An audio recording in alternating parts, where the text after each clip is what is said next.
A Lúcia Mindrin era fotógrafa desde 91. Ela começou como fotojornalista, trabalhou no jornal Estado de São Paulo, naquele suplemento Seu Bairro. Em 93 ela ganhou o prêmio Estímulo de Fotografia da Secretaria de Estado de São Paulo. Em 96 ela já participou da primeira Bienal Internacional de Fotografia em Curitiba. Em 97 da segunda Bienal Internacional de Fotografia de Tóquio, no Japão. Mais recentemente ela esteve no Festival Internacional de Arte Contemporânea. Ela fez exposições individuais na Galeria Funarte, em 95, no Centro Cultural São Paulo, em 97, na Universidade Aberta de Munique, em 99, de novo na Funarte, em 2000, na Galeria Vermelho, em 2009, no Centro Universitário da USP, na Rua Maria Antônia, 2011 e 2012, e na Galeria Marília Razuc, em 2014. Tem mestrado em Artes Visuais pela Escola de Comunicações e Artes da USP, publicou o livro Para Tão Falada Biblioteca José Henrique Camille, pela IDUSP, e já produziu vários fotolivros. Entre Duas Esquinas, 2007, é justamente sobre a Avenida Celso Garcia, né? Também fez o Ovo, Devaneio, Cruzeiro, Retorno e Maré. O professor Agnaldo Farias, ele é professor doutor da Faculdade de Arquitetura e Urbanismo da USP, crítico de arte e curador. Foi o curador da 29ª Bienal Internacional de São Paulo, em 2010, curador-geral do Museu de Arte Moderna do Rio de Janeiro, de 98 a 2000, curador de exposições temporárias do Museu de Arte Contemporânea da USP, de 90 a 92. Também realizou curadorias para o Instituto Tomi Otaki, Centro Cultural Banco do Brasil, Centro Cultural Dragão do Mar, em Fortaleza, Museu Oscar Niemeyer, de Curitiba, Museu de Arte do Rio Grande do Sul. Também foi o curador da representação brasileira da Bienal de São Paulo de 92, curador adjunto da Bienal de São Paulo de 96 e da primeira Bienal de Joanesburgo em 95. Atualmente é consultor do Instituto Tomi Otaki.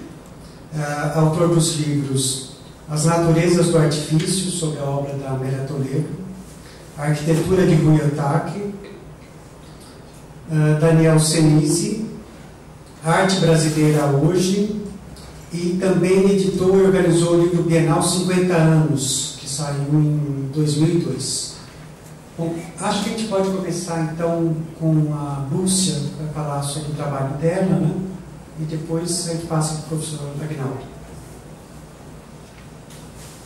Boa noite, obrigada também por terem vindo, obrigada Thiago, Maurício, Agnaldo. Estou muito feliz de ter publicado esse trabalho na Zoom. Será que a gente paga um pouquinho? Aí, quando o Thiago me chamou para vir aqui e tal, a Rafaela falou, você poderia mostrar alguns outros trabalhos antes de mostrar o da Celso Garcia? Aí eu fui buscar uns trabalhos bem antigos mesmo, que eu fiz no começo dos anos 90, 91, que eu achei que tinham a ver com esse trabalho da Celso Garcia. E o primeiro foi esse aqui. Eu estava fazendo um ensaio sobre umas floriculturas e aí eu fiz algumas fotos preto e branco, em 91 ou 92, acho. E fiz também algumas fotos coloridas e quando eu cheguei em casa, as fotos coloridas, elas não funcionavam assim sozinhas, né? Então eu fui colocando uma do lado da outra e eu achei que funcionava. Foi assim uma das primeiras montagens que eu fiz. E depois, aí eu comecei a brincar com isso. Comecei a fazer uma porção de montagens, conheci o trabalho do David Hockney, estudei bastante, fiquei um tempão me divertindo com isso e eu trouxe um pouquinho aqui.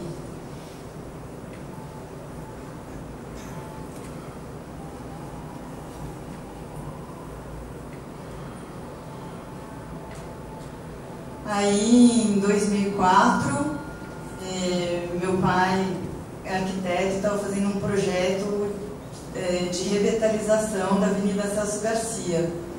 E aí ele me chamou para fazer um levantamento fotográfico de toda a avenida, dos dois lados da avenida, E é uma avenida bem extensa, são quase 9 quilômetros de rua. E aí eu fui para lá e fui fotografando a rua inteira, passo a passo, dos dois lados. E aí na época, eu não fiz a montagem, eu passei por uma outra pessoa que eu ia passava um dia na avenida fotografando, eu entregava para ela as fotos. E o primeiro dia que eu fotografei, que eu entreguei para ela as fotos, no outro dia quando eu fui lá entregar de novo e ver, ela falou para mim, ó, não tá juntando, não tá emendando, tá ficando estranho, tá ficando deformado. E aí ela tinha começado a fazer assim, ela tinha começado a recortar, fazer um trabalho assim dificílimo e estava ficando muito bonito também.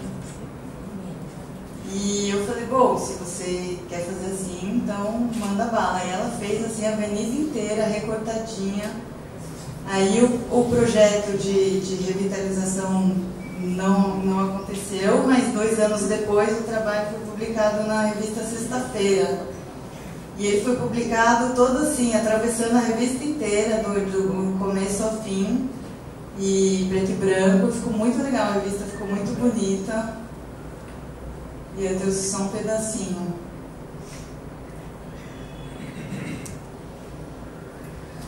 Aí eu trouxe uns outros trabalhos também para mostrar rapidinho, que eu em 2006, 2007 comecei a trabalhar fazer uns livros com fotografia, pesquisar assim, outros suportes para fotografia. E aí um dos primeiros que eu fiz foi esse, que a imagem aparece na borda conforme você manuseia, né? Que foi inspirado naqueles livros no século XVIII que tinha o four-edge painting, que você vira e tem uma pintura. E aí eu, fazendo eles, eu achei muito legal, porque eu tinha que montar um arquivo que era a imagem repetida em todas as páginas, só com um pequeno deslocamento. E aí eu gostei disso, falei, acho que vou experimentar isso não só na borda, mas vou experimentar dentro também do livro, que achei que isso dava um volume para a imagem e um movimento também, né? Daí eu voltei naquele arquivo que eu tinha da Celso Garcia, que eu tinha feito as fotos, e um dos primeiros trabalhos que eu fiz assim foi usando 3 fotos que eu peguei desse material bruto da Celso Garcia, né, que eram assim 3 fotos de esquinas, era a rua e 2 esquinas.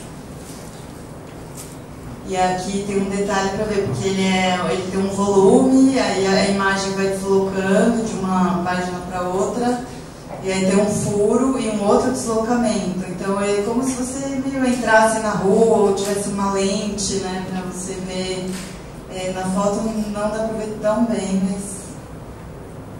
E aí eu fiz uma série de 3.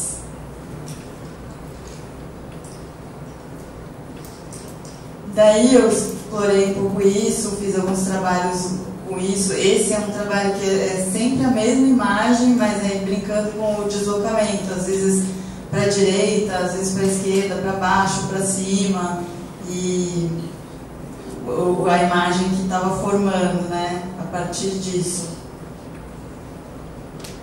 E aí isso me levou também a fazer outros livros explorando o volume, a repetição.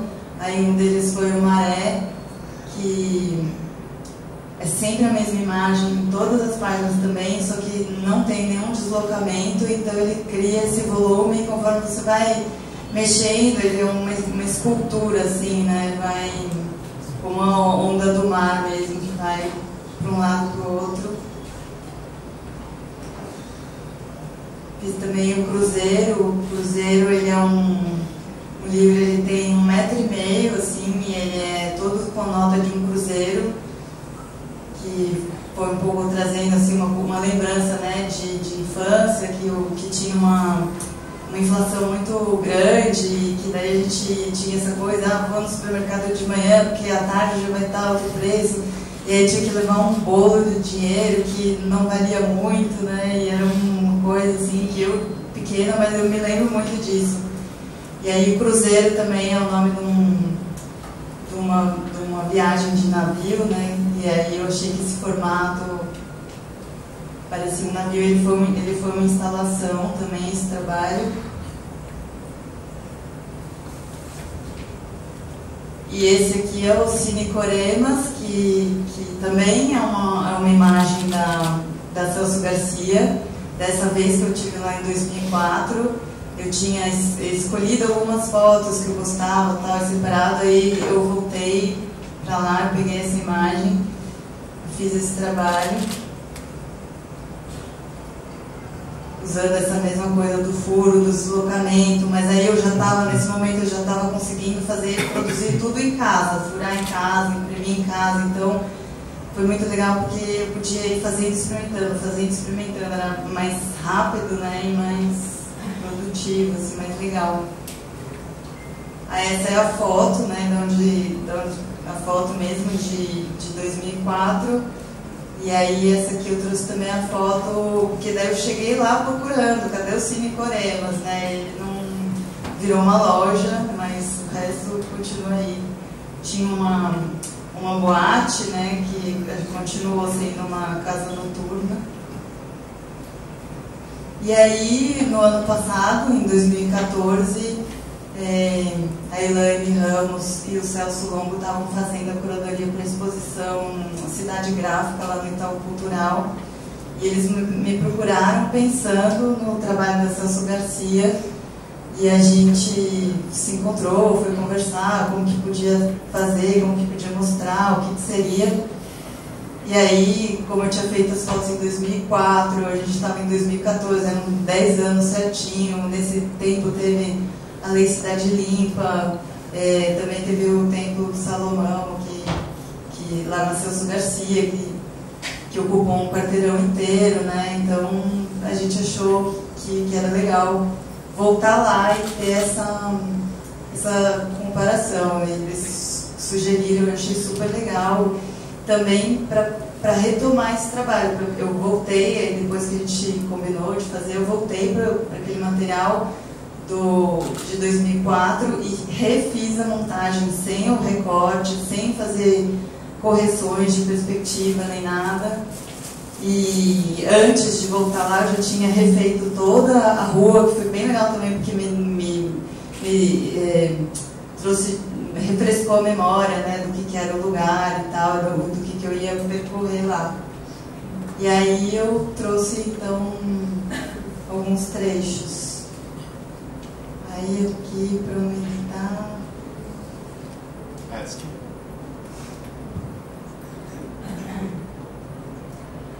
não vou mostrar tudo, até porque ela é bem comprida mesmo, e também está na revista, né, mas... Dá para aumentar mais esse e lá no Itaú Cultural ela estava nos monitores e você podia ficar percorrendo, né, de um lado para o outro. Mas uma coisa que é muito legal é você poder dar zoom também, porque você vai chegando perto, né, do que estava acontecendo na rua. E aí, enfim, tem em cima não, em cima é 2004 e embaixo é 2014. E muita coisa estava igualzinha, não mudou, muita coisa mudou. Achei engraçado às vezes que tinha pichação, ficou igualzinho, no mesmo lugar, no mesmo desenho, e quarteirões inteiros que foram demolidos. E várias pessoas, tanto na primeira vez quanto na segunda vez que eu estive lá, vieram perguntar: você está aqui, por quê? Por que você está aqui? É a revitalização, meio preocupados, né, se ia acontecer, se não ia acontecer, as pessoas estavam bem...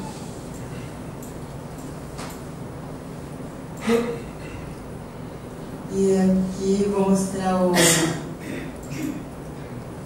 templo, o quarteirão que foi o templo.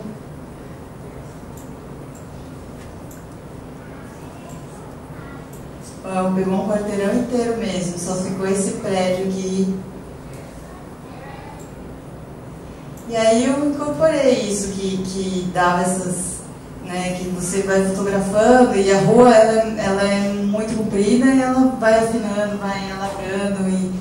Então eu estava com uma câmera na mão mesmo, contando os passos, fotografando, contando os passos, fotografando. Aí às vezes eu abria um pouquinho o zoom para caber, às vezes eu fechava, então isso fez na hora a montagem também não encaixar tanto e dar uns defeitos. E também os prédios atrás multiplicou, tem lugar que tem bastante prédio mesmo, mas tem lugar que na montagem tem muito mais, porque eu vi o prédio daqui, daí eu vi um pedacinho dele, eles estavam mais para trás, né?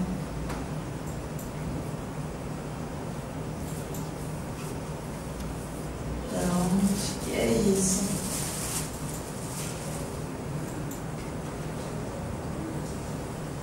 Aí tem um momento que ela vai ficando mais vazia mesmo, que tem um parque. Bom, aqui dá bem pra ver a coisa dos prédios, né? Que eles estavam já loteando tudo. E aqui tem vários prédios, mas com certeza aqui na foto tem mais.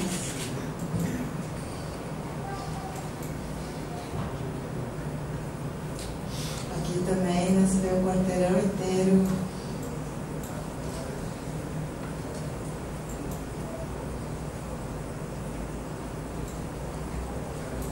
Dez anos é bastante tempo, mas também não é tanto tempo, né? Não sei. É isso. Bom, vamos então ouvir o professor Aguinaldo Farias.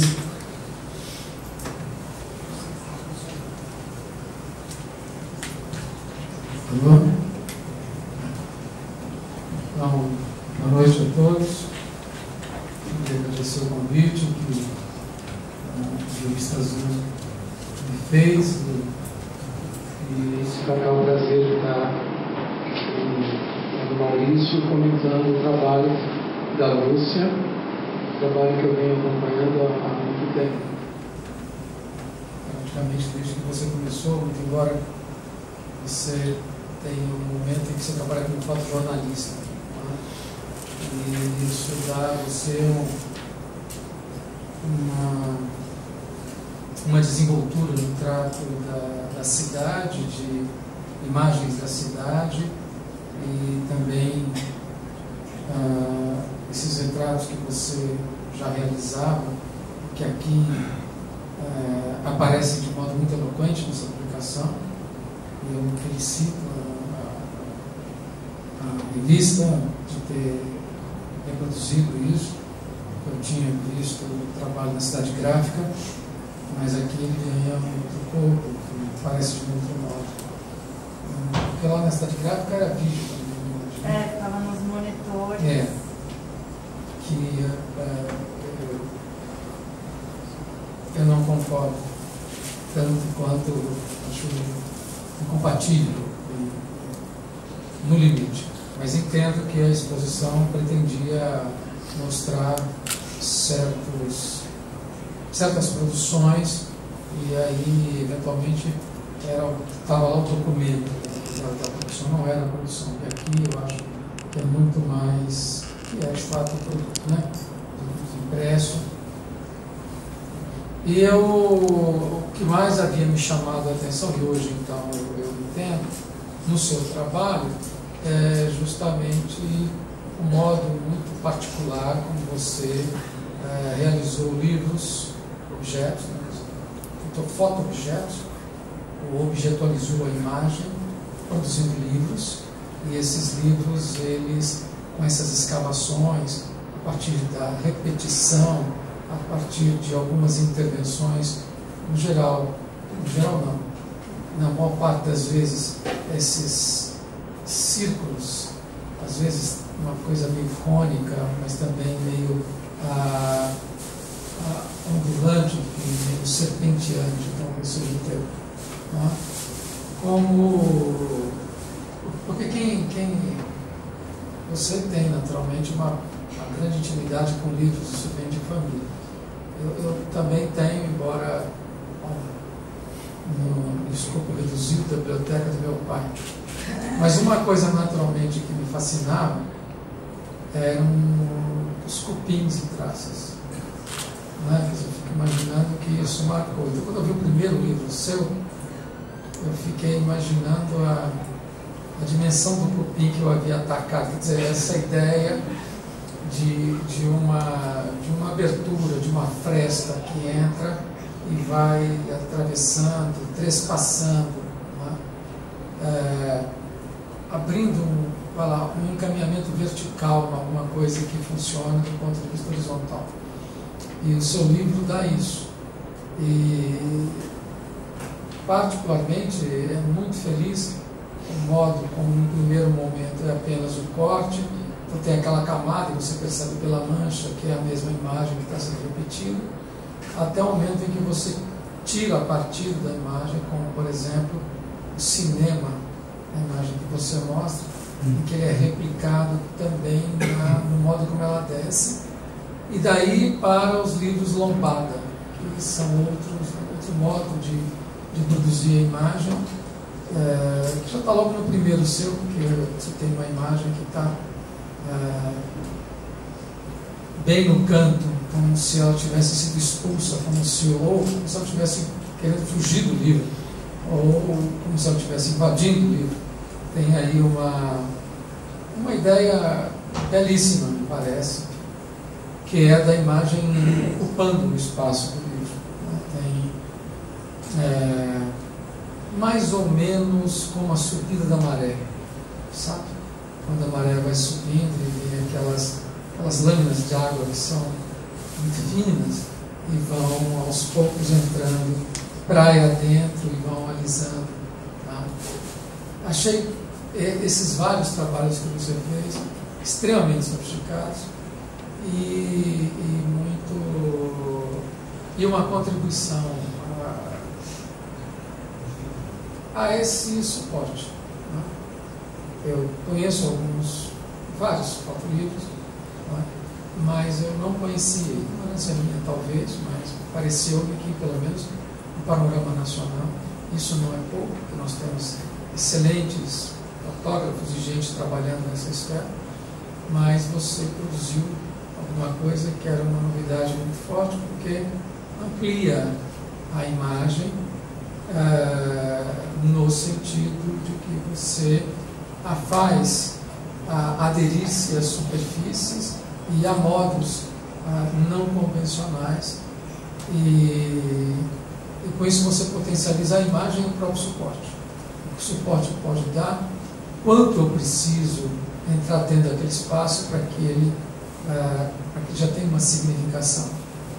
Então eram livros que eu gostei muito de manusear, né? Também pelo absurdo, como por exemplo esse do Cruzeiro que você mostra, né?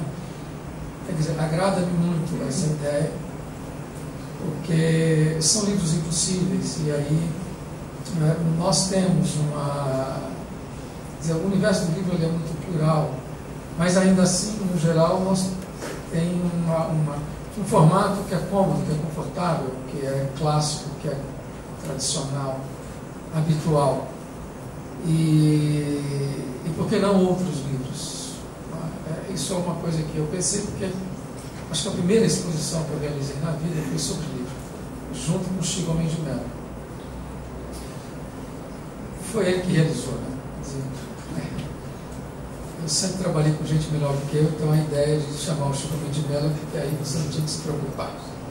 E a exposição ficou absolutamente maravilhosa. E alguns livros eram muito fascinantes, porque escapavam disso. E para quem gosta de livro, e tem o livro na condição de um objeto mágico, pletórico, que cabe dentro do livro, lido ou não lido, não importa. E aí eu lembrava do livro de areia, folheando o seu livro. Foi uma possível versão daquele livro infinito do Borges. Né? E aí eu estava nessa quando chegou a revista. Eu tinha visto na Cidade Gráfica, eu tinha me interessado, mas aí eu percebi outras coisas. Né? Eu percebi que tinha um outro ramal que não era um ramal seu que eu conheci assim. Efetivamente os outros foram muito impactantes, não é? Enquanto que a seara do fotojornalismo ela é muito frequentada, não é? Então, nesse sentido, digamos, seus pares, você tem pares que são muito gente que tem um lastro muito sólido. E aí eu percebi de cara duas referências que também, além do efeito cupim, efeito cupim grande, tem uma outra referência também que eu gostaria de fazer, que é o trabalho do Gordon Matta Clark, não é? O trabalho do Gordon Matta Clark, por exemplo, naquela interceptação cônica que ele realiza em Paris, que também me fez lembrar desde o primeiro que eu vi, não é? Quer dizer, porque não sei se vocês, estou falando muito com ela, vocês me desculpem, mas eu só queria, porque existe uma convenção que eu não sigo. Não é que eu tenho muita oportunidade para isso, mas é que já aconteceu. Quando você vai comentar o trabalho do artista, você faz de conta que o artista não está presente, porque fica meio chato. Entende? É uma coisa meio sem graça, porque é um país de pouca tradição, eu acho. Né? E eu, justamente, o contrário, eu assumo que o cara está e conversa com ele. Porque aí eu vou contar para a Lúcia o que eu estou fazendo, quais são as minhas perguntas, as minhas... Né? Bom, então é isso. Então, mas igual do Matta Clark, eu lembrei que vocês não têm obrigação nenhuma de saber.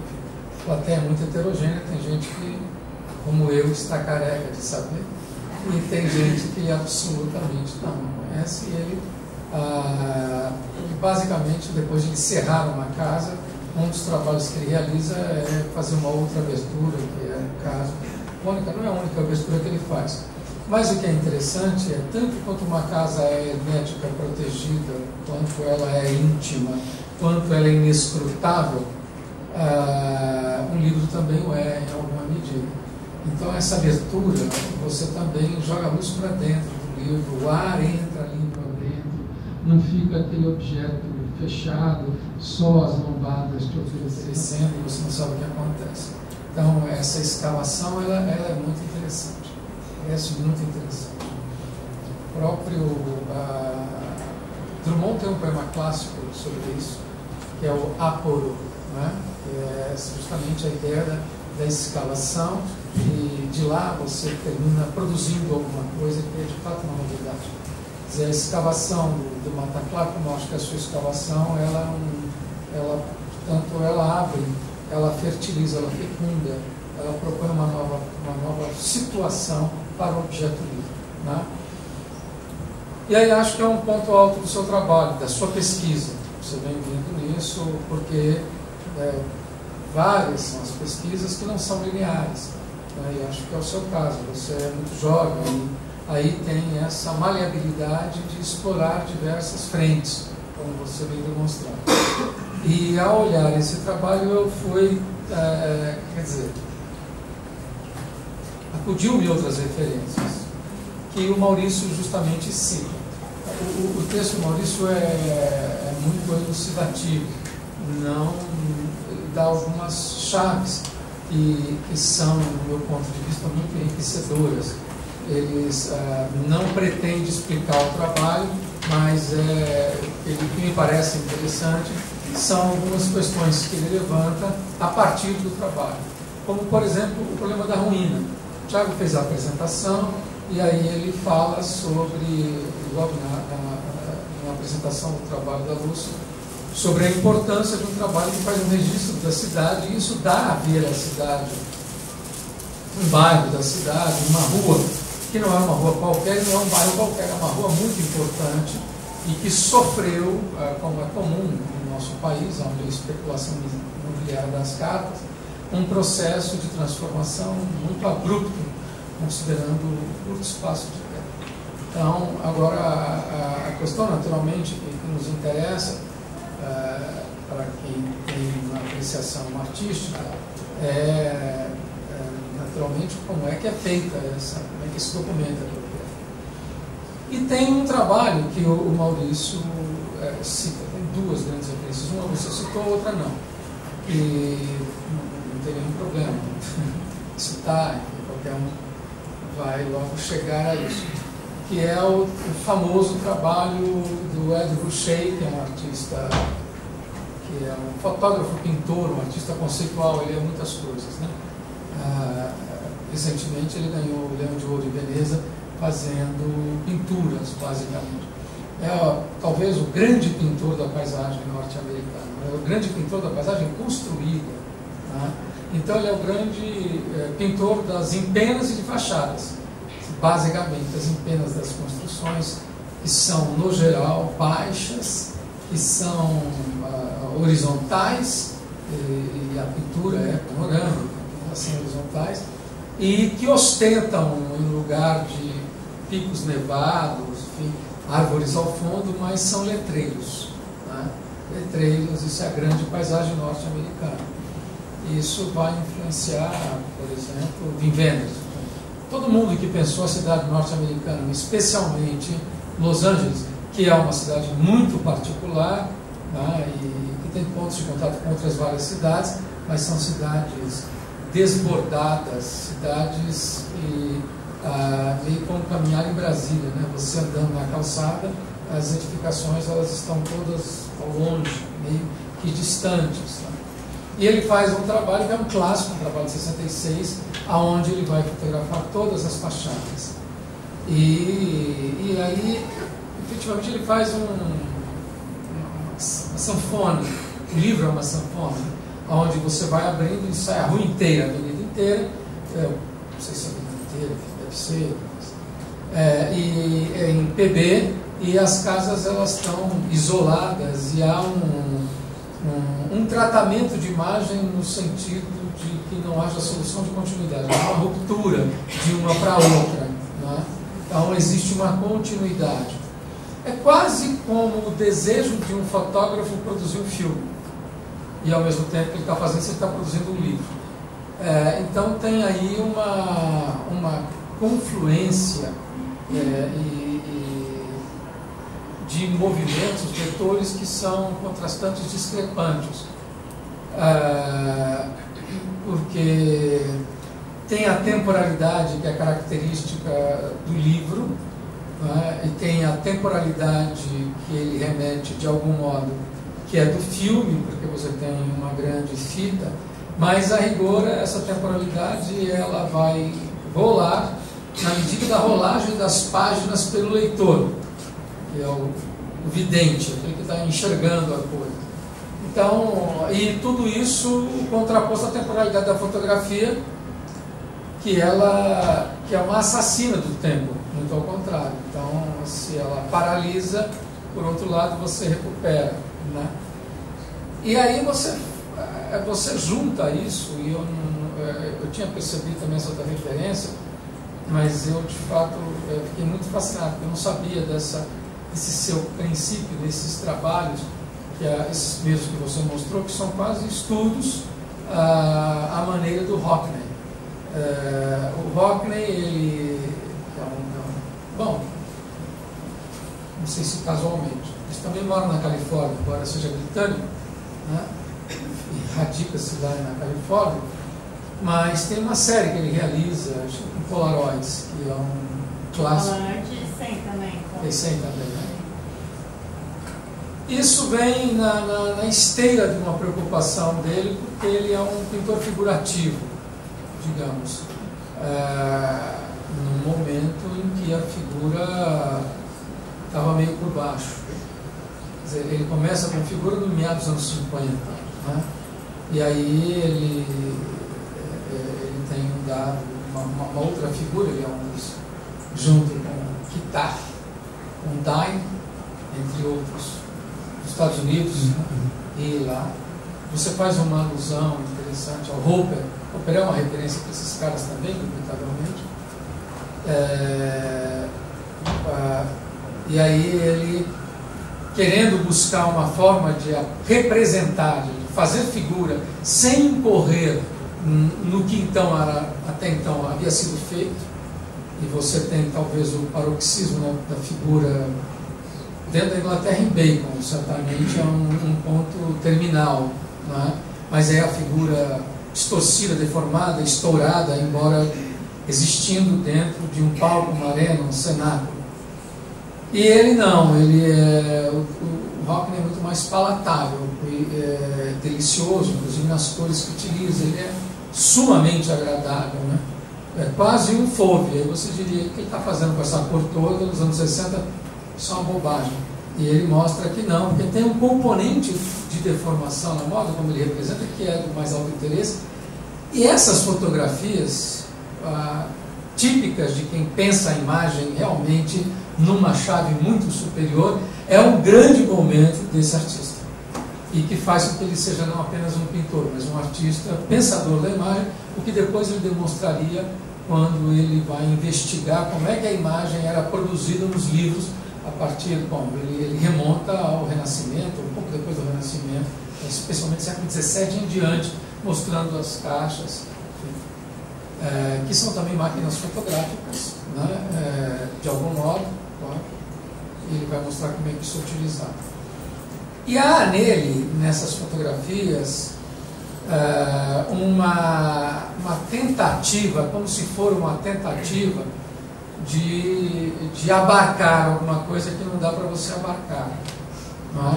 E ao invés de uma visão única que a câmera poderia oferecer, que é de uma só, você tira o flagrante, ele vai tirando sucessivas imagens. Eu vejo o correspondente dele, essas fotos, a olho de mosca. Você já viu o olho de mosca, assim, aquelas ampliações, que é o olho de aranha, que são assim, 8 olhos ao mesmo tempo. Então é como dizer, como é que se vê o mundo? É como você fala, caleidoscópio, né? O seu trabalho e aí você junta dois sistemas, né? Porque aí você dá um recado com toda aquela discussão muito interessante sobre o que aconteceu, o que se passa. Esse é o elemento.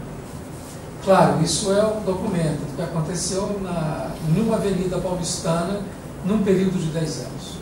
Isso é bastante relevante de todo o processo, se você quiser, de expulsão, gentrificação, mudança de instância produtiva, terceirização, várias coisas aconteceram ali e aquilo explicita, está na entrelinha.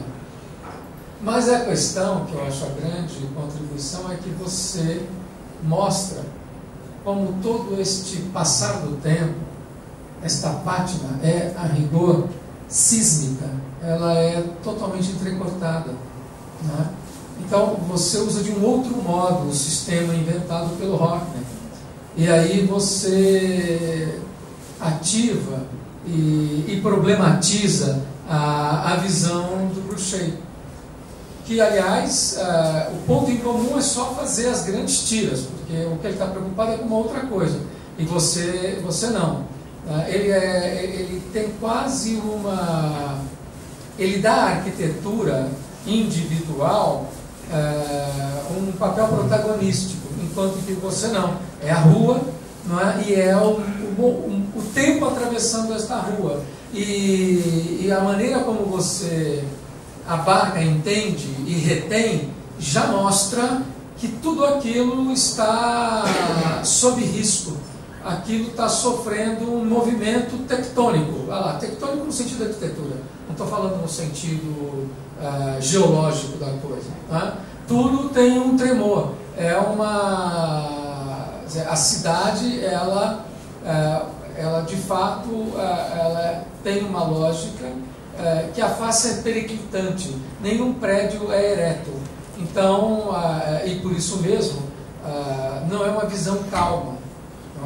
Não é uma visão compassada. É quase como se você, mesmo em 2004, como agora, tivesse a cada passo que você fotografa, você volta e fala assim, mas é isso mesmo, fotografa de novo. Fica tudo meio tremido de ponta a ponta, né? Que de resto é o modo como a gente percebe, não é? A gente sente que alguma coisa aconteceu, não é? E agora isso tem sido mais rápido. A gente tem assistido, o processo de demolição virou uma coisa avassaladora. Eu lembro que quando o Palácio Matarazzo foi ameaçado de ser tombado, porque isso é uma ameaça para os proprietários, eles implodiram a casa, né? O centro da casa, mas implodiram só o centro. Hoje em dia, eles teriam, de um dia para o outro, derrubado a casa inteira. É muito rápido o processo. Então, você anda por Pinheiros, que está passando por esse processo, onde eu moro, é da noite para o dia que as coisas desaparecem.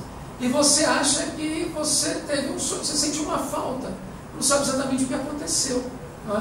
Você passa pelo lugar e você está indo embora. Um belo dia você descobre que o Hotel Arthur desapareceu.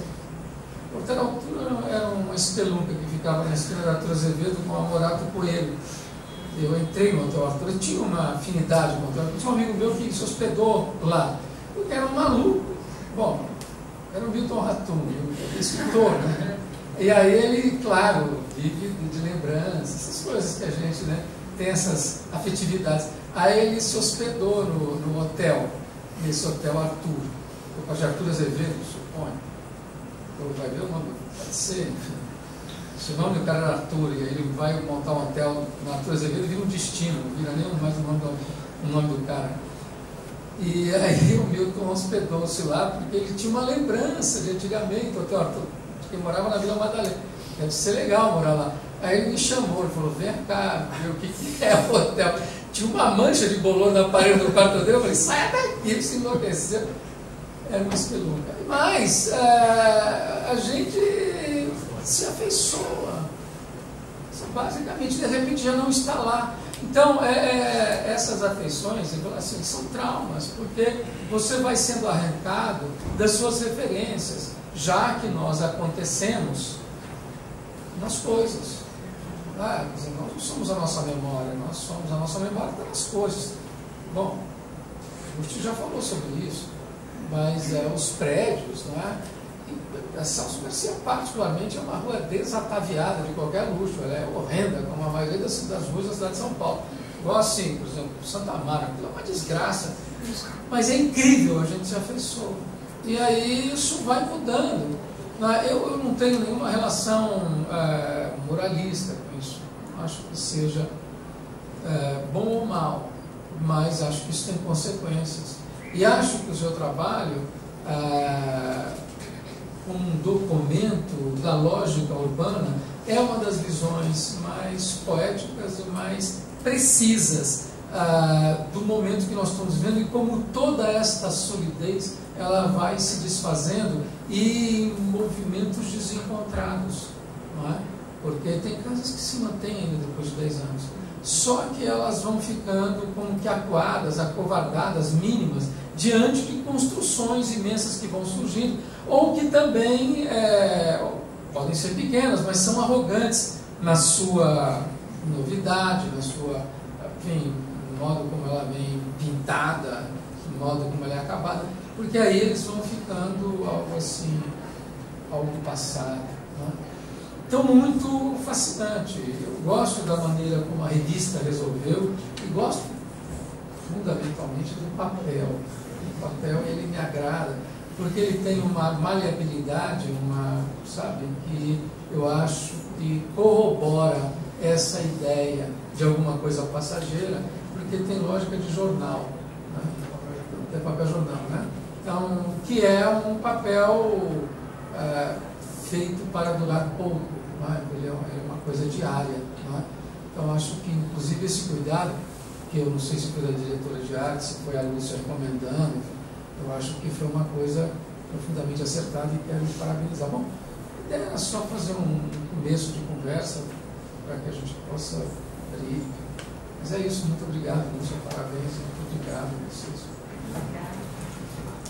Bom, eu vou começar com uma pergunta.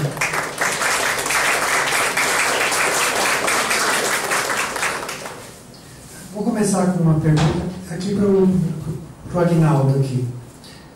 Você disse em uma entrevista que a fotografia tem uma forte base documental, né? Ela nasce com uma função de registro da realidade, com essa função que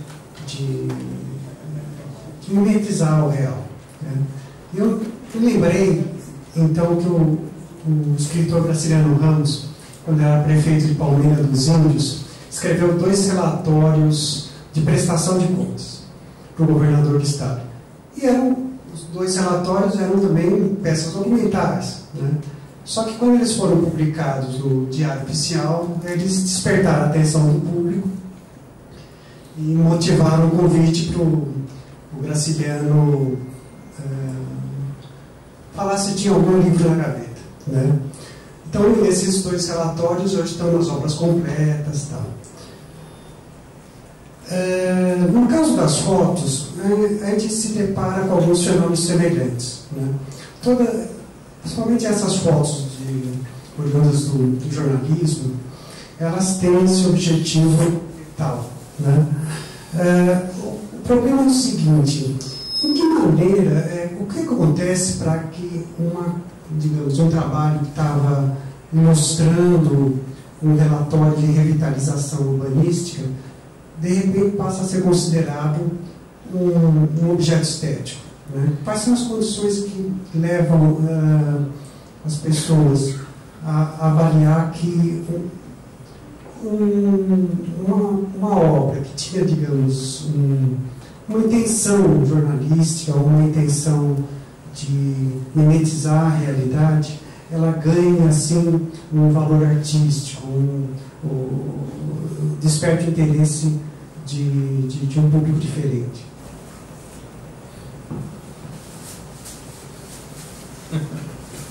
Difícil, né? Quem manda na entrevista? Esse cara é esse. Tem gente que leu, recupera. Eu não falei em tom pejorativo, quero só deixar isso claro em primeiro lugar. Documental não é nenhum problema.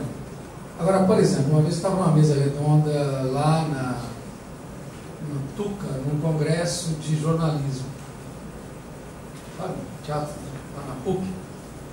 E aí teve o nome da mesa era Jornalismo e Arte, qualquer coisa assim, cultura e jornalismo. Aí me perguntaram o que o jornalista devia fazer para poder escrever sobre arte. Aí eu falei, bom, uma vez perguntaram para Quintana o que se devia ler para entender Shakespeare. Ele falou Shakespeare. Basicamente, você vai ler o quê? E aí eu falei, bom, então, você quer escrever sobre arte? Vai estudar arte, básico. Agora, por outro lado, entendo que no curso de jornalismo, eu estou falando de jornalismo, porque o jornalismo presuntivamente pretende atingir de maneira mais transparente, objetiva, factual, vai lá, né, documental, não estou delirando, isso é um fato. E aí eu falei, claro está que o cara não vai poder estudar todos os campos do conhecimento, arte, inclusive vai poder falar sobre arte. Mas, tudo bem, então não. Mas uma coisa que eu quero discutir é o seguinte, vocês têm curso de literatura no curso de jornalismo? Não. Então do que a gente está falando? Este é o grande problema, no meu ponto de vista. Quer dizer, o que a Folha faz, por exemplo? Tem lá o manual da redação, né? Não sei se ainda usa, mas enfim. Durante muito tempo, isso era a Bíblia. Moisés desceu da montanha trazendo o manual de redação, dizendo assim que se escreve, certo? Agora, qualquer manual de redação é a metabolização de uma determinada técnica, de uma compreensão do que seja uma matéria jornalística, até onde eu entendo. Então, por exemplo, Hemingway, ele foi fundamental para um certo jornalismo. Quer dizer, todas as formas de narrativa foram testadas e foram elaboradas no campo da literatura. E aí, claro que o cara não é esquizofrênico, como por exemplo, Graciliano não era esquizofrênico. Ele era absolutamente brilhante. E ele faz literatura quando faz qualquer coisa, eu suponho que até mandando um recado para a empregada. Ele está pigando o gênio ali, porque isso é dele. Então ele não se adequa a um determinado sistema já dado, como por exemplo o relatório. É absolutamente brilhante o relatório. ele diz assim, que no cemitério eu enterrei não sei quantos contos de réis. Isso é uma delícia de ler e é imprevisto e inusitado, né? Ele fala do código da cidade, coisa e tal, que ele buscou e achou inclusive que fosse obra do Espiritismo, e no final encontrou o livro encebado e parecia caderno de leitura de fulano de tal, e era o livro que meu pai, que era lagoano, lia quando era garoto, o primeiro caderno de leitura de fulano de tal. Então é cheio de referências, isso vai bater lá no Augusto Friedrich Schmidt, né, quem descobre e que vai descobrir que não só ele era escritor, como o Caeté estava escrito, já estava no segundo, mas o Caeté já estava produzido. Então, tem olho e tem olho, quer dizer, o cara sai na rua e ele tem tentando simplificar este tema que, a meu ver, é sumamente complexo, e eu não quero reduzi-lo. A gente podia dividir em duas grandes categorias, duas grandes vertentes no campo da produção, a artística ou não artística. Tem o campo do procedimento. O campo do procedimento é o seguinte, é o campo da rotina. Como é que eu devo fazer? Vai lá e faz desse jeito e está consagrado pelo uso. Isso você aprende na escola, tá? Então, por exemplo, quando você estava estudando o Hockney, você pegou o procedimento Hockney. Quando o Hockney fez aquilo, ele não estava pegando procedimento algum. Ele estava experimentando, e essa é a grande diferença. Experimentação é uma coisa, procedimento é outra. Há confluência entre os dois, claro, troca, mas experiência supõe erro, supõe então investigação, supõe o tateio naquilo que é ignorância, supõe, enfim, ocorreu um certo risco, eu ousar. E aí o cara pode perfeitamente trabalhar num campo que já está totalmente estruturado, mas ele enxerga de um outro modo. A coisa chama a atenção porque, de fato, na linguagem de relatório, surpreende que porque aquilo não cabe. Não é? Que é isso que os manuais de redação deviam entender. Porque vem um jornalista e justamente resolve não encadear as ideias daquele modo, porque também não está escrito em nenhuma tábua de Moisés algum que o que deve prevalecer é a lógica aristotélica. Por exemplo, porque se a filosofia ficasse na lógica aristotélica, o que tinha o Nietzsche para fazer? Ele ia para casa, né? Não ia fazer filosofia. Então é isso que a gente precisa se divertir. Então não há problema nenhum você querer fazer o documento. O documento é uma palavra. Agora, tudo que você fizer em relação ao mundo, bom, aí tem uma visão. Pode ter uma visão sua, uma contribuição, um olhar. E esse olhar pode ser da mais variada forma, imprevisto, inusitado. É aí que entra a beleza da questão, é aí que entra o tremor, o desvio, o risco, aí que entra a ousadia e a audácia, mas também para quem pode. Porque a gente vê muita gente se esboroando porque tenta escapar do procedimento e não tem competência para colocar alguma coisa de pé. Então, está aí uma conversa, não foi isso que você perguntou, você perguntou o que eu quis dizer, né? Mas muito mal colocada, porque não há problema nenhum nessa coisa de documento, nem inclusive do que se documenta. Eu queria dizer isso, porque, por exemplo, os fotógrafos aqui presentes sabem perfeitamente a história do Ansel Adams e sabem que o Ansel Adams ficava lá fotografando o parque e o Cartier-Bresson pretendendo o dono da verdade. Claro, todo grande artista se pretende dono da verdade. É muito difícil você encontrar uma generosidade desses gigantes. Porque se aquilo que o outro está fazendo fosse bom, ele faz o que é bom porque ele escolheu para fazer e é o melhor, porque ele vai fazer uma coisa que ele acha secundária. Então Cartier-Bresson fala assim, o mundo se acabando e esses caras fotografando sequoia, a pedra, o escambau. Não é essa a história? Não é? E aí vem a recessão norte-americana, aí o preconceito contra Ansel Adams é maior ainda. E o cara pega lá a trilha de John Muir, leva para o ministro do interior, que manda para o Roosevelt, que olha para aquilo e fala, maravilhoso, vamos transformar em parque nacional, 40 anos antes da ecologia ser uma pauta. E aí ele é apolítico, e aí o fato de... Quer dizer, está na maneira, porque se ele tivesse fotografado aquilo da maneira canhestra, habitual, do cartão postal mais comum, trivial, Possivelmente aquilo não ia ter virado Parque Nacional. Virou por causa da competência do olhar dele, que estava simplesmente documentando. Simplesmente o escambau.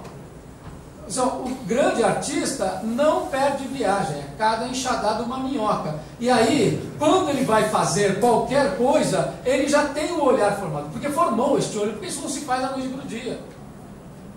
Agora olha a percepção. Quando eu vi o primeiro trabalho da Lúcia, que tinha aquela perfuração, isso é coisa de fungo. Eu ia perguntar, traça? Por acaso eu sabia quem ela era, mas pô. Não precisa também ser neta do Mindlin para saber que livro tem caruncho, e isso é fascinante. E aí depois você lê o Drummond e vê o Áporo, que é uma discussão sensacional sobre, bom, o que é um universo condensado, e vai uma coisa e atravessa. Bruno Ramos não fez o Balada, que é um tiro no livro, um livro em branco, e aí a discussão do trespassamento. Também o Quintana não fala da formiga atravessando a página em branco, e eles perguntam o que ele vai escrever agora que alguém, um corpo, um ser passou por aquilo.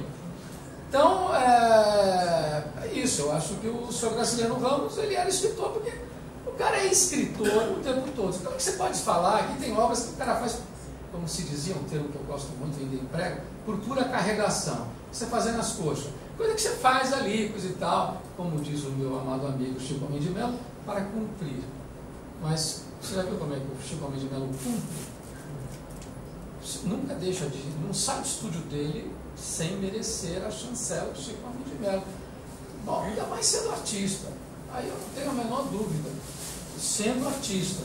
Porque o cara vai vender um produto que é tudo para ele, porque em princípio ninguém tem aquela necessidade. Então o cara vai também escreve no Diário Oficial, porque quebra. Por outro lado, ao fazer isso, ele, a maneira do caruncho, está atravessando um sistema. E aí, na outra ponta, foi lido por alguém que falou assim, não é possível. Porque é claro que até chegar no Augusto Frederico Schmidt, outras pessoas leram e falaram para o Augusto, olha, tem um maluco do prefeito, que o cara fez um relatório que virou uma peça literária e está todo mundo lendo lá em Alagoas. Que de resto não era Alagoas do Collor, porque era Alagoas de Jorge de Lima e de Aurélio Buarque de Holanda. Então, estamos falando de um lugar que tinha uma tradição na literatura fortíssimo, onde este cara está. Então, é coisa muito forte. Então, não sei se eu respondi a sua questão. Não, a minha preocupação antes era mais saber de que maneira, digamos assim, alguma coisa, algum objeto que tenha, digamos, uma intenção de apresentar ou de representar objetivamente a realidade, porque ele passa, digamos, a ser considerado portador de significados que vão além dessa pretensão inicial, né? Então, por exemplo, no caso do trabalho da Lúcia, de maneira que eu vejo, é como se você tivesse aqui uma fotocópia da rua, mas ao contemplar esse objeto, você fala assim, nossa, aqui tem o ser, né? Temos aqui um existente, né? Mas não deveria ser assim, né? Você desperta no contemplador um inconformismo com uma situação, né? Que faz com que, digamos assim, aquele mesmo objeto que tinha só digamos assim, uma intenção mimética, né? Ele passe a carregar um significado ético, né? Um imperativo moral, né? Então, você tem que fazer alguma coisa para mudar essa realidade, né? Então, em algum momento, tem essa passagem, né? Da representação do existente, né? Uma representação que carrega um desejo, carrega uma vontade de transformar a realidade que você, digamos assim, desperta na pessoa que vê aquela imagem, né? A minha preocupação antes era essa, né? Porque é complicado, né? Considerar essa passagem assim. São milhões de imagens produzidas todo dia. algumas você seleciona e fala assim, não, aqui tem alguma coisa diferente. Essa daqui vale a pena eu considerar, vale a pena eu guardar e exibir para outras pessoas. Que nem o caso do relatório, né? Era só não era só uma prestação de contas, mas o objetivo inicial, ou pelo menos o que se exigia, era só cumprir a parte dele, né? Mas virou uma coisa além. Mas era basicamente isso. Mas, bom, deixa eu fazer uma pergunta então para a Lúcia aqui. Né? Você mostrou as fotos que estão na revista, elas estão coloridas, né? E você mostrou antes um trabalho que saiu na revista Sexta-feira e o Entre Duas Esquinas. Aquelas duas estão em preto e branco. Por que você optou por deixar cor?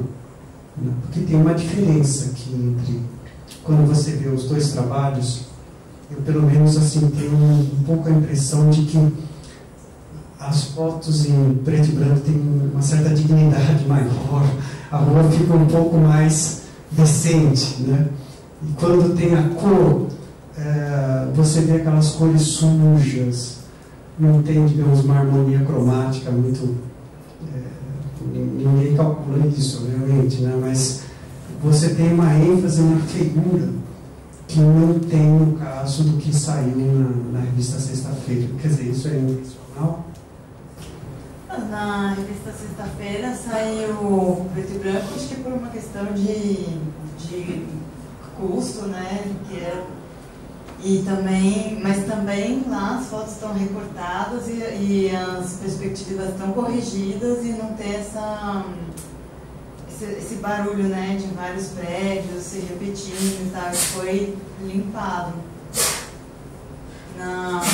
Nas fotos que eu fiz o livro, com furo, geralmente eu faço preto e branco porque também é uma coisa que eu posso eu mesmo imprimir, eu mesmo furar, e eu acho que funciona. Ali já tem bastante informação, então o preto e branco é legal, dá conta. Já experimentei até fazer com cor, mas eu gosto mais preto e branco. Mas nesse que está aqui na revista e tudo, eu acho muito legal ter cor, porque cor traz um monte de informação da rua também, e de época também, né? Que se você experimenta ver as duas tiras preto e branco, você quase que aproxima mais os dois tempos, né? E o colorido, ele é a cor que estava rolando numa época, e que está num cartaz, e tem essa vida assim, que eu achei que fazia parte mesmo. Mas não foi só também a cor, né? Você também deixou com as diferenças de enquadramento, o Agnaldo tinha mostrado, o tempo está entrecortado, né?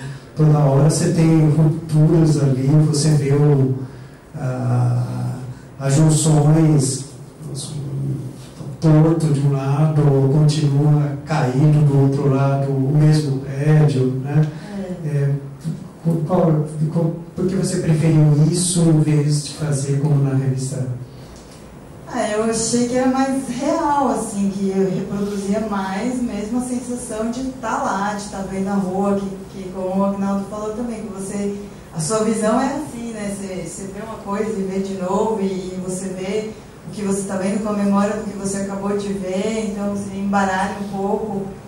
E para mim foi um maior prazer de retomar esse trabalho, foi de pegar as fotos de 2004 e refazer a montagem desse jeito, né? Porque acho que foi o jeito que eu pensei quando a fotografei, e aí acabou ficando de outro jeito, mas para mim poder voltar lá e fazer desse jeito, acho que era muito mais real, apesar de ser mais sujo e assim, até mais desconfortável, torto, e você vê uma perspectiva de um lado e você vê uma do outro, isso é uma coisa meio surreal, né? Uma coisa meio... Uma coisa pavorosa, assim, né? Fiquei deprimido quando eu vi. Uma coisa cubista, que você vê do lado, do outro fazer mais uma questão para o Aguinaldo aqui. Você, quando comentou a obra do Masao Yamamoto, você disse uma frase que chamou a atenção. Ele trabalha com pequeno, né? Com fotos pequenas. Então, essas fotos pequenas, elas exigem uma atenção concentrada também, né? Você fica, de certa maneira, um pouco absorvido naquela imagem. No caso da Lúcia, você tem o olho tem que fazer um caminho diferente, porque é uma sequência quilométrica, né? Então, às vezes, você fica, digamos assim, atento ou observando uma imagem, os detalhes e tudo mais, você tem que ter uma atenção um pouco dispersa e ir caminhando com o olhar para uma sequência que nem você falou assim, o desejo do fotógrafo de fazer um filme, né? Quais são as vantagens assim de cada um desses formatos, assim, a experiência que tem em cada um desses formatos? Bom, eles são olhares muito distintos e acho que, primeiro, relembrar a velha frase, o verso do Fernando Pessoa, de que o que me sente está pensando. Então, você vê de modos diversos. Agora, você treina esta pluralidade de abordagens visuais, esse exercício de ver, através dos diversos produtos que te oferecem. Esses produtos podem ser simplesmente naturais. Então, você está contemplando uma fruta, quando está contemplando uma paisagem. São dois olhares distintos. Você está contemplando em movimento, você está se debruçando sobre algo, você está olhando para cima, você está olhando a contraluz. E aí os artistas, sabedores disso, o que eles fazem é demandar diferentes olhares, propiciar diferentes fruições visuais. Estou no caso, por exemplo, de pintores e fotógrafos, olha lá. Não é? Então, os caras, de propósito, fazem calculadamente, sabem o que está acontecendo. Então, o trabalho do Masao Yamamoto são miniaturas. Miniaturas pedem um olhar próximo, pedem um olhar que é quase, que acaricia, ou que escrutiniza. Isso é também um olhar desacelerado, você vai pegar nuances, que evidentemente isso é fundamental no momento que vivemos, que somos muito rápidos, cada vez mais rápidos, não é? Então, como por exemplo, Milton Santos postulava a necessidade de nós sermos lentos, como estratégia tática contra essa globalização que nós estamos vivendo. Então, a lentidão ela é fundamental. Por isso que o trabalho dela, o dado documental, é assustador. A alta velocidade disso, quer dizer, a alta velocidade do que acontece na cidade, e o trabalho dela, pelo tamanho, ele justamente propõe uma leitura lenta, para que você perceba, ou seja, portanto, é um produto acurado, no sentido de acusar a velocidade, como as coisas estão acontecendo, e ela seria contraditório se, ao demonstrar o perigo da velocidade, propiciasse um olhar veloz também. Então, acho que existe aí uma equação que você realizou muito bem e inspirada no trabalho do Boucher, tá? Que você soube, a meu ver, ter como referência, mas não ficou na referência, você deu um passo. Então, agora, o olhar de uma coisa grande, ela já é a distância que funciona, o que não quer dizer que eu não possa me aproximar, mas enfim, ele funciona mais em termos de uma gestalt mais nítida, mais clara, e isso se resolve à distância. Estou vendo aqui o trabalho da Tatiana Blas, e aí eu vejo os movimentos dessas manchas, enfim, a interpenetração, e aqui a distância. Posso chegar longe, ou chegar perto e perceber nuances da rugosidade do material, que material que é esse, se isso foi aplicado, se isso foi colado, se isso foi pintado, tudo isso sempre dá mais alta importância. O trabalho da Lúcia aqui, ele tem uma certa musicalidade.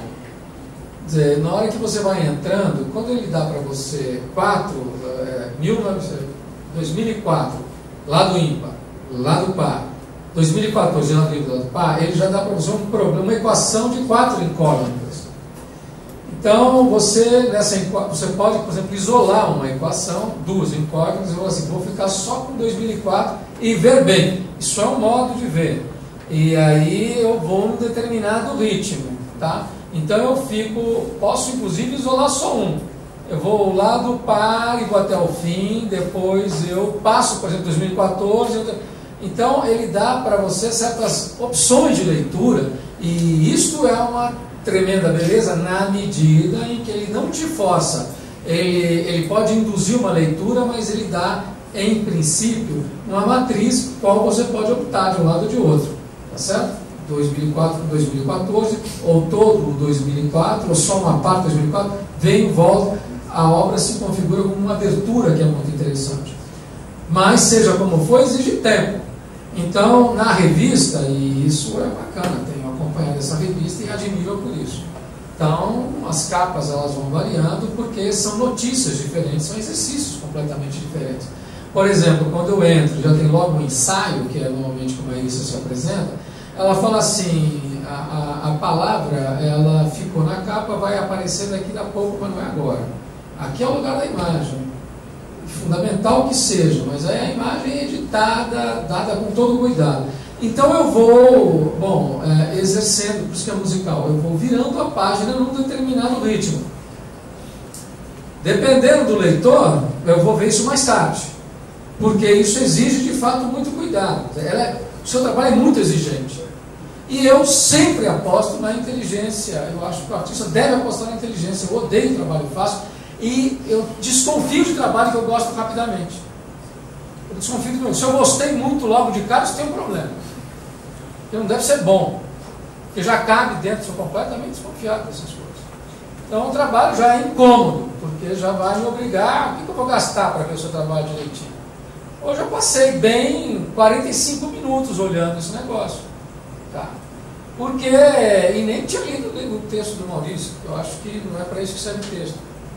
É uma outra coisa, uma outra viagem. Porque o cara dá para mim uma pepita, e aí eu vou pegar esse e vou analisar a pepita.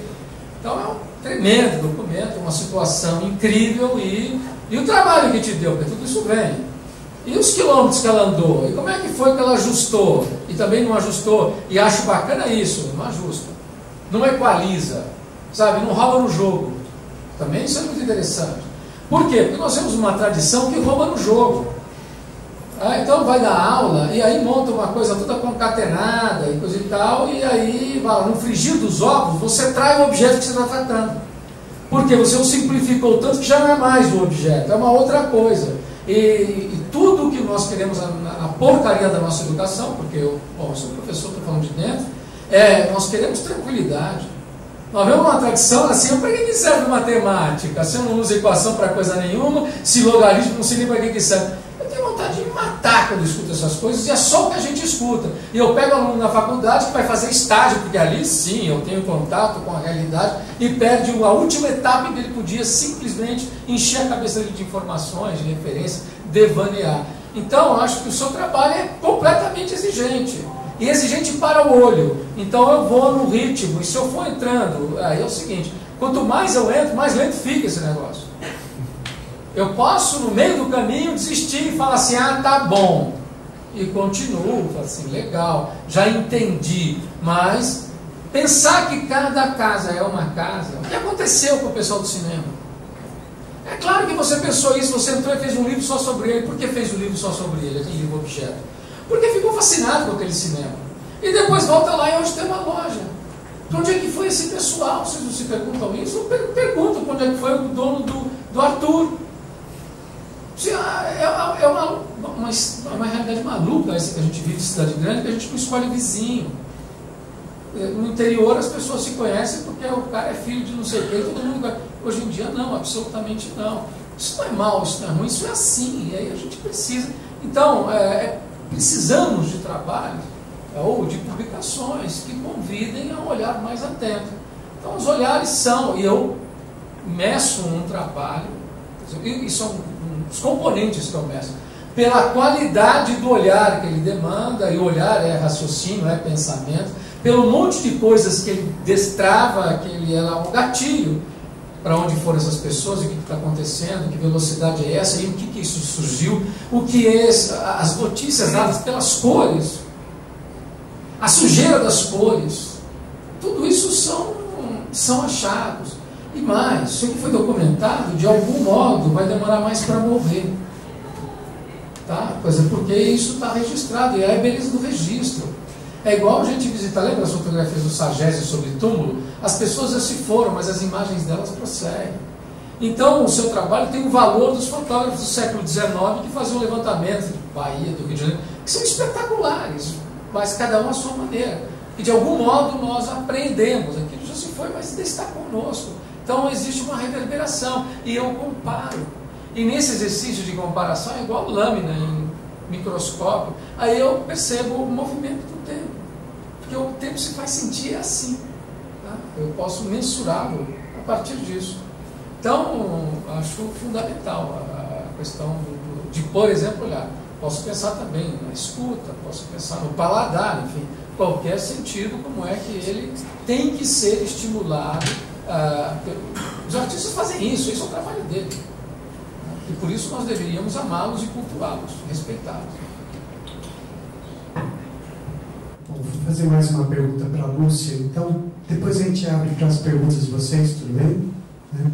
Uma impressão que eu tenho, assim, de uma diferença entre a foto e o objeto, né?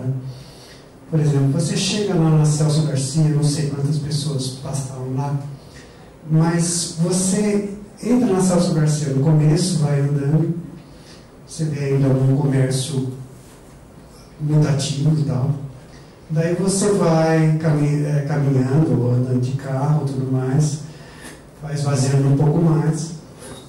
Quando você passa de um quarteirão para outro, você vai esquecendo o que passou, né? Você vai a cada momento tendo uma paisagem nova, uma outra paisagem e tal. Então você vai de alguma maneira se habituando com esse deserto que vai surgindo na Celso Garcia. No começo é uma avenida normal e depois ela vai ficando muito degradada. Mas quando você chega na parte mais degradada, aquilo já não parece tão degradado assim, né? Porque você, nessa sequência temporal, você já esqueceu do começo da caminhada, né? Então, a impressão que eu tenho, né, da diferença entre você estar presente lá na própria rua e andar na rua de forma cotidianamente e você contemplar o estado da rua, né, como uma totalidade que você percebe, nossa, aqui está cheio e aqui ficou vazio, está com algum problema aqui nesse corredor comercial, né? É que na foto, na sequência da imagem, você consegue uma compreensão da totalidade.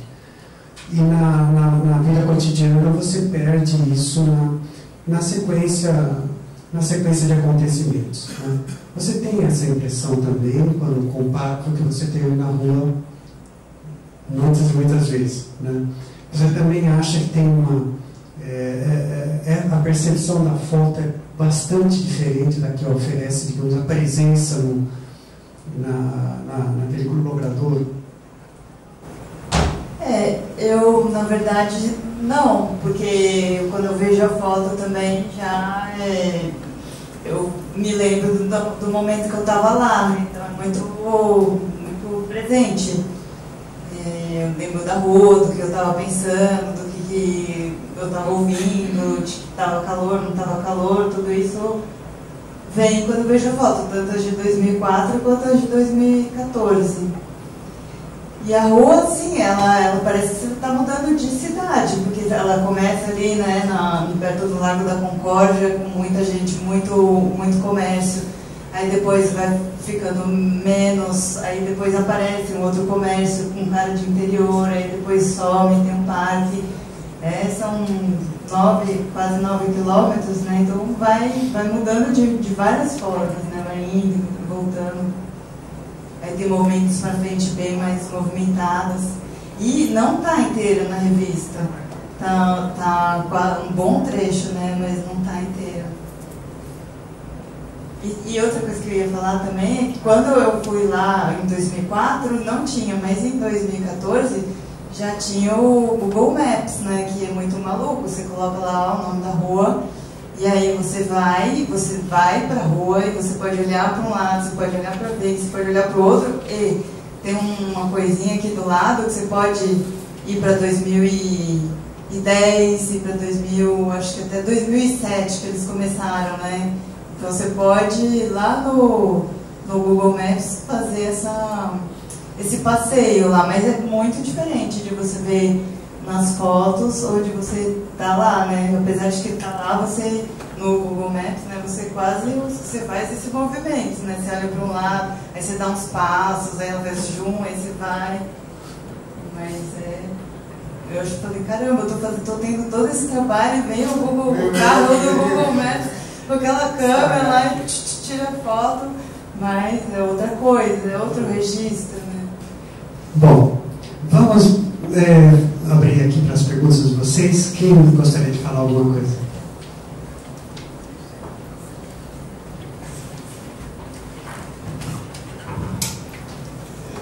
Eu vi nesse trabalho, eu não li o texto do Maurício, mas me vem imediatamente a Avenida Central do Mário Ferreira. Então eu queria perguntar para você se vocês fazem, qual é essa diferença da Avenida Central e desse trabalho que você faz.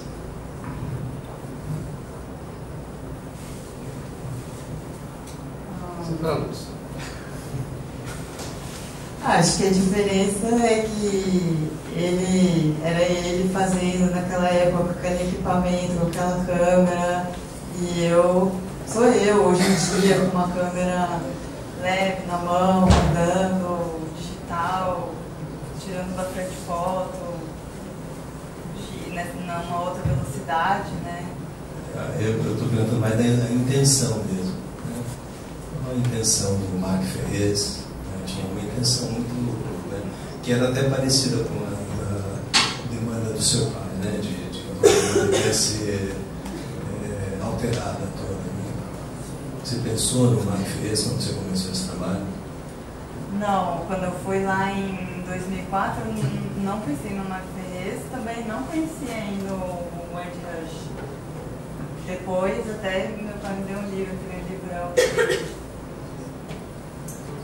Todos os edifícios, todas as datas.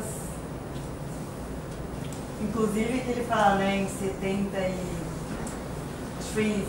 e poucos, não lembro as datas, mas na segunda, não foi nem ele que fez as fotos, mas ele tinha exatamente o jeito que ele queria que as fotos fossem feitas, né? Tinha assim a mesma distância, o mesmo enquadramento e tal, para comparar. Qual você acha, Edu, a diferença? Acho que o Mário Ferreira dá uma estetizada mesmo, né? E é uma cidade quase uma cidade morta, né? São só os edifícios, só tem matéria, né? Acho que você é muito vivo, né? Mas então, você acha que isso não tem a ver também com o equipamento, o tamanho do equipamento, né?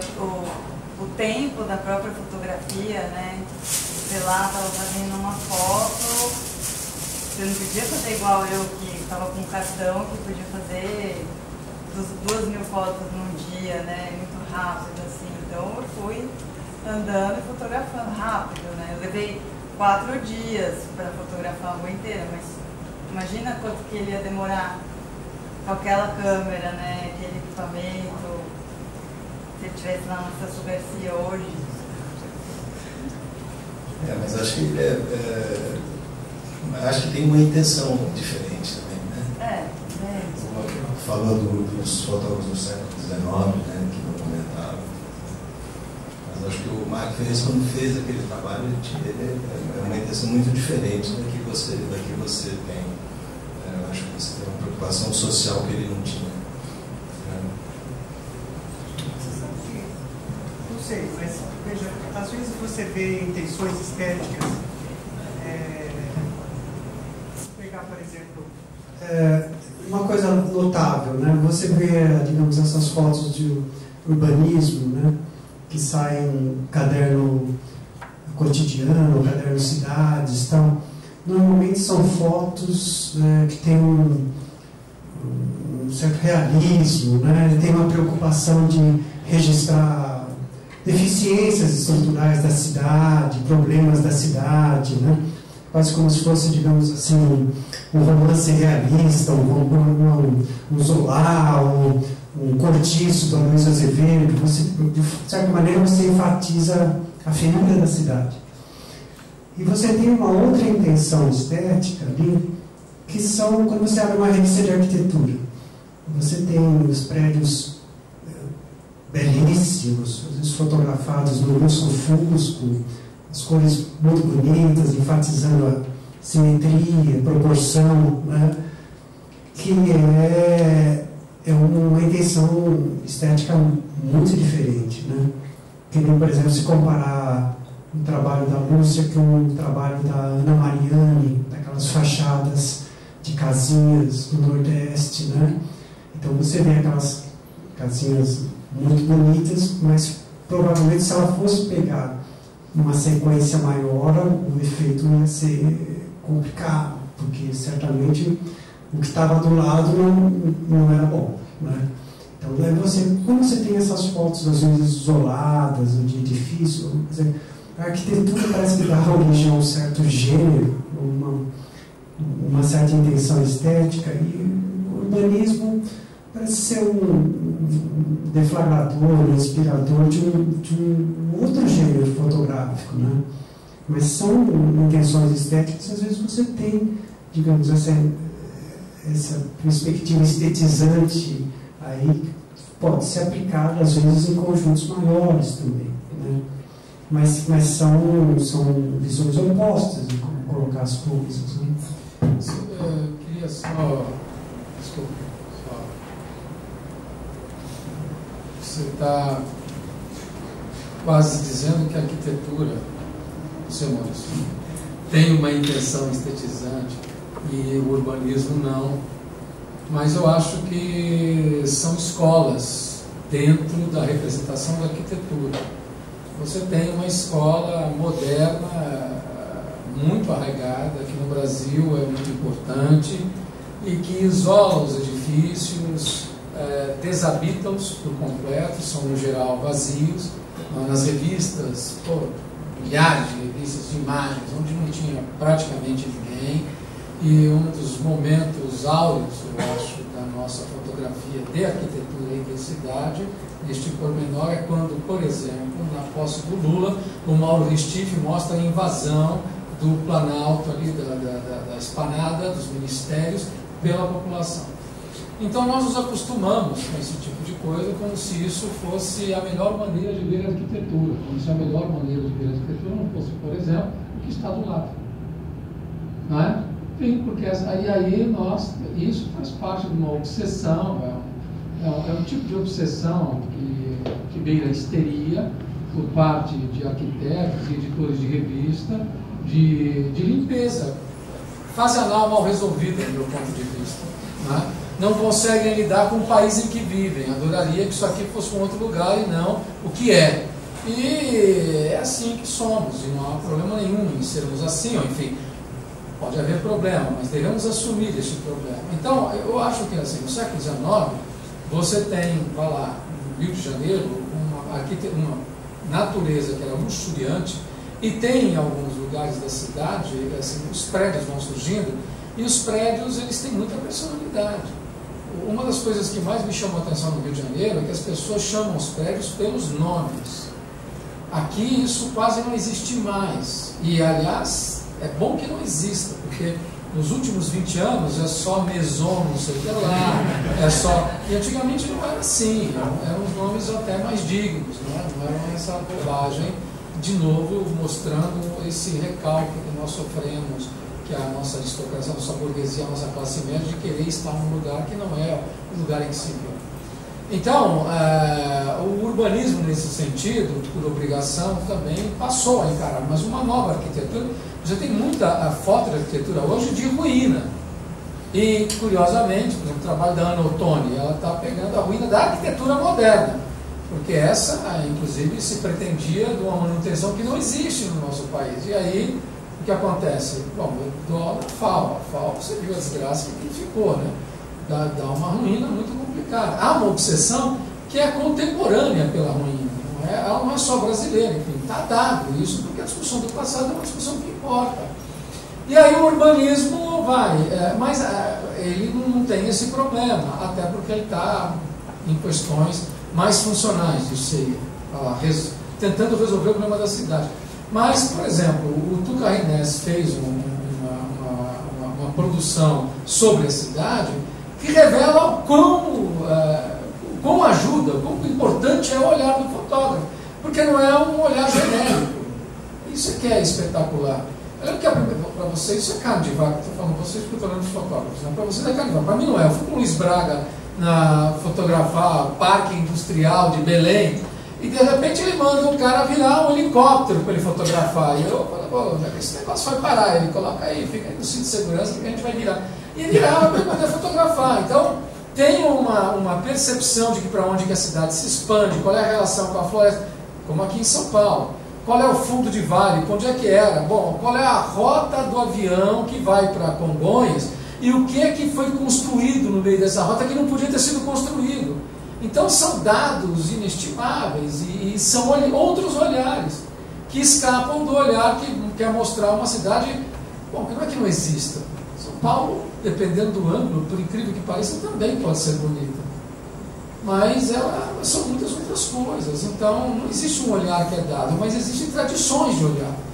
A Azul, por exemplo, quando pega o Lee Geer, que também foi ver a fotografia, os ambientes que ele fotografava, onde tinha fotografia, não são surpreendentes. Olha o que aconteceu com a arquitetura hoje, que ela cedeu passo nas suas paredes, as papéis de parede, as imagens. Não é? Isso é um fato extraordinário, isso é uma novidade. Agora, nas revistas antigamente nem entrava. Imagina, a fotografia era preto e branco. Que era, não, este é o paradigma da beleza. Mas o que é beleza? O que é beleza? Que história é essa de beleza? Tá maluco? Quer dizer, o mundo se transformou barbaramente. Não faz sentido a gente ficar atrás disso. Então, eu gosto quando você fala que você estava lá, porque eu também sinto isso. Quer dizer, eu vejo, você fala fotografia de um trabalhador, não sei o que lá, dependendo da qualidade, por exemplo, das suas fotos, que eu fui lá ver, você sua, você sente o barulho da máquina onde o cara está trabalhando, do lugar onde o cara está, você consegue perceber a atmosfera. Isso é a qualidade do trabalho, que é o que você tem, sei lá, no Dickens também. Bom, um grande autor, não tem a mágica, na 40ª página você está tossindo, você começa a ficar meio tuberculoso. Isso é da competência do artista, ele consegue colocar você diante disso. Isso é humano, isso é natureza humana, isso é feio, isso é bonito, é assim que é. E eles têm essa qualidade de conseguir transportar você, essa capacidade de transporte que é extraordinária.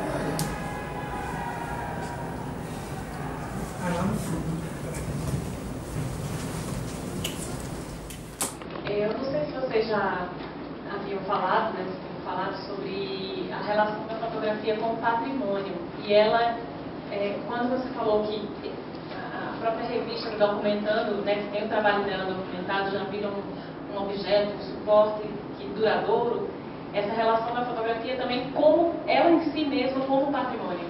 Então, desculpe se eu cheguei atrasada e vocês já discutiram isso, mas se fosse possível, haver algumas falas sobre essa relação realmente com o patrimônio.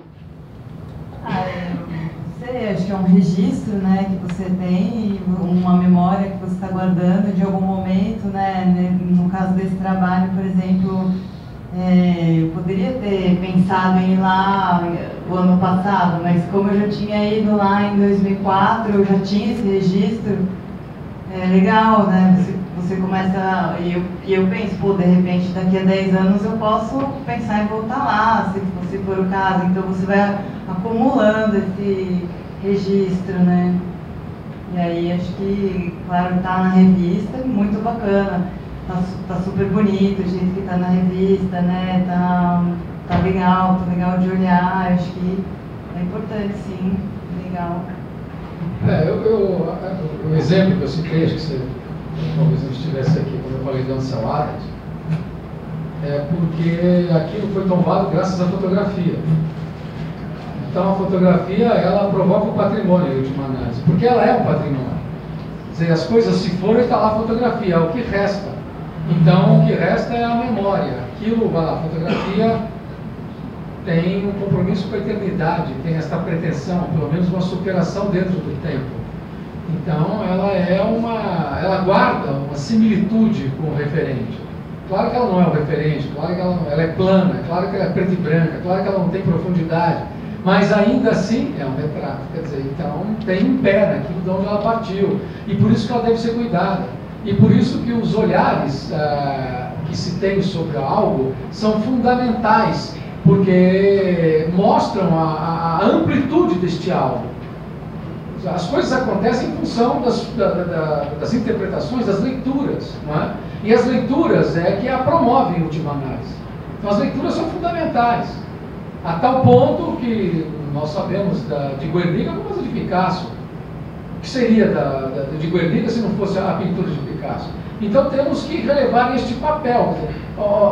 A discurso, a linguagem, ela é a nossa principal magia por conta disso. E ela, de fato, reinventa o próprio mundo, ela funda o mundo. Então, na hora que eu represento, congelo, guardo, eu tenho. E aí eu fiquei sabendo essa semana que um aluno, um conhecido nosso, um excelente fotógrafo, o Tuca Vieira, foi fazer um processo de ingresso na faculdade onde eu dou aula, e aí, justamente porque é uma leitura da cidade, onde ele vai fazer outros artistas lendo a cidade, ou outras pessoas que documentaram, incluiu a dele, e no que incluiu a dele, eles falaram assim, não, vai para a ECA. Isso é a falência da arquitetura, e não reconhece que o cara tem um tremendo olhar, e que é bom que o olhar dele entre, porque a força do objeto está patente na produção que ele gera. Tá?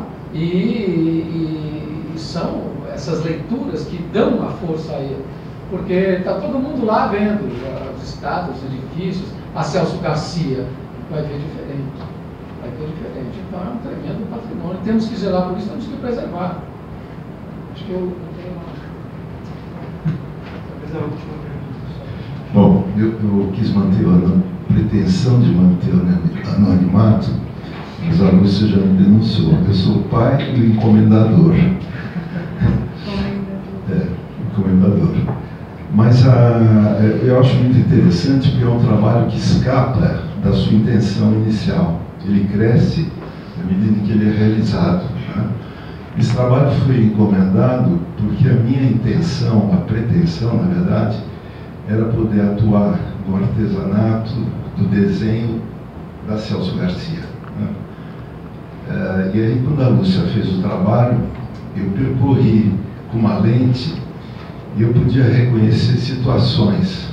Por exemplo, uma senhora no ponto de ônibus com o suposto neto, no meio do sol, sem nenhuma proteção, e junto à parede uma banca vendendo bolo e café. Bom, aquilo já era um tema para uma intervenção em um artesanato do desenho. Mas aí eu me dei conta também que os tempos eram diferentes, porque a Lúcia deve ter começado a fotografar, vamos supor, 9 da manhã e terminou às 6 da tarde. Né? Então, são momentos em que eu não tinha uma leitura contínua da mesma hora nos 9 quilômetros, nem no lado ímpar, nem no lado par. Né? Então, foi um instrumento bastante artificial na minha pretensão de poder fazer uma leitura no tempo e na geografia do tempo. Né? Isso me estimulou bastante. Né? Fizemos um trabalho, isso que o Agnaldo falou, de começar a penetrar através da imagem no âmago do espírito de quem morava lá dentro, de quem passava, quem eram essas pessoas, qual a intenção delas, né? E eu, como arquiteto, pensando de que jeito eu posso, fazendo essa leitura, interferir de alguma forma na vida. Então, para mim, foi um trabalho muito rico e que continua repercutindo, né? Porque ao fazer o projeto de uma um edifício, que é um elemento estático. Fizemos um trabalho, pelo menos no momento em que se projeta, isso que na hora que ele é construído, e começar a sacrifício, ele toma, através da imagem, no âmbito do espírito de quem morava lá dentro. E a grande contrariedade aqui é as pessoas dominar a vida. Qual a intenção delas? E eu, como arquiteto, não sabia de que jeito eu posso. Então, eu acho que esse trabalho é muito rico nesse sentido, interferir de alguma forma na vida. Então, para mim, foi um trabalho muito rico e que continua repercutindo, né? Porque ao fazer o projeto de um edifício, que é um elemento estático, né? Pelo menos no momento em que se projeta, e na hora que ele é construído, depois de grande sacrifício, ele toma um percurso próprio, ele passa a existir. E a grande contrariedade dos arquitetos é não poder dominar a vida, né? Ele quer continuar dominando o prédio, quem mora lá dentro. Enfim. Então, eu acho que esse trabalho é muito rico nesse sentido.